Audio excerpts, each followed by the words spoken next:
जय जगन्नाथ सांग मैंने गोटे कथा कहूँ सकाल सकाल मु ठाकुर पूजुची ठाकुर पूजी दांड को जो जा चौर पूजा को जड़े बुढ़ा लोक आसले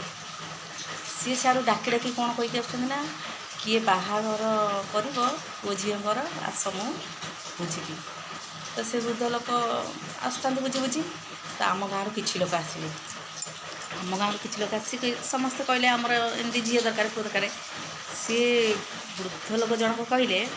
मु तुमको जदि बोटे देवी तुम मत गोटे झीटे देव तो आम गाँ लोक कहले झील कहीं आम तो अधिकांश ये पुओ आम बोहू खोजुचे ही पाऊनु तो वृद्ध लोक कहले सेमती हो पार झीटे नेले ही बोटे देवी तो एबे मु समस्त गोटे एमती गोटे दिन थिला मैंने बापा माँ जानूले जी पेटरे झीटी अच्छी सांगे सांगे ताकू नष्ट कर दे तो एबे भगवान एमती समस्या देगले लोक झीपाई पागल हो गले झी ही पाऊना जो मैंने पुओ पुओ ही 100 लक्ष देवता कर पुओ जन्म करते से माने निज पुओ पुओटे ही पाऊना तो ये कौन समयर खेल दिने जो झील मानू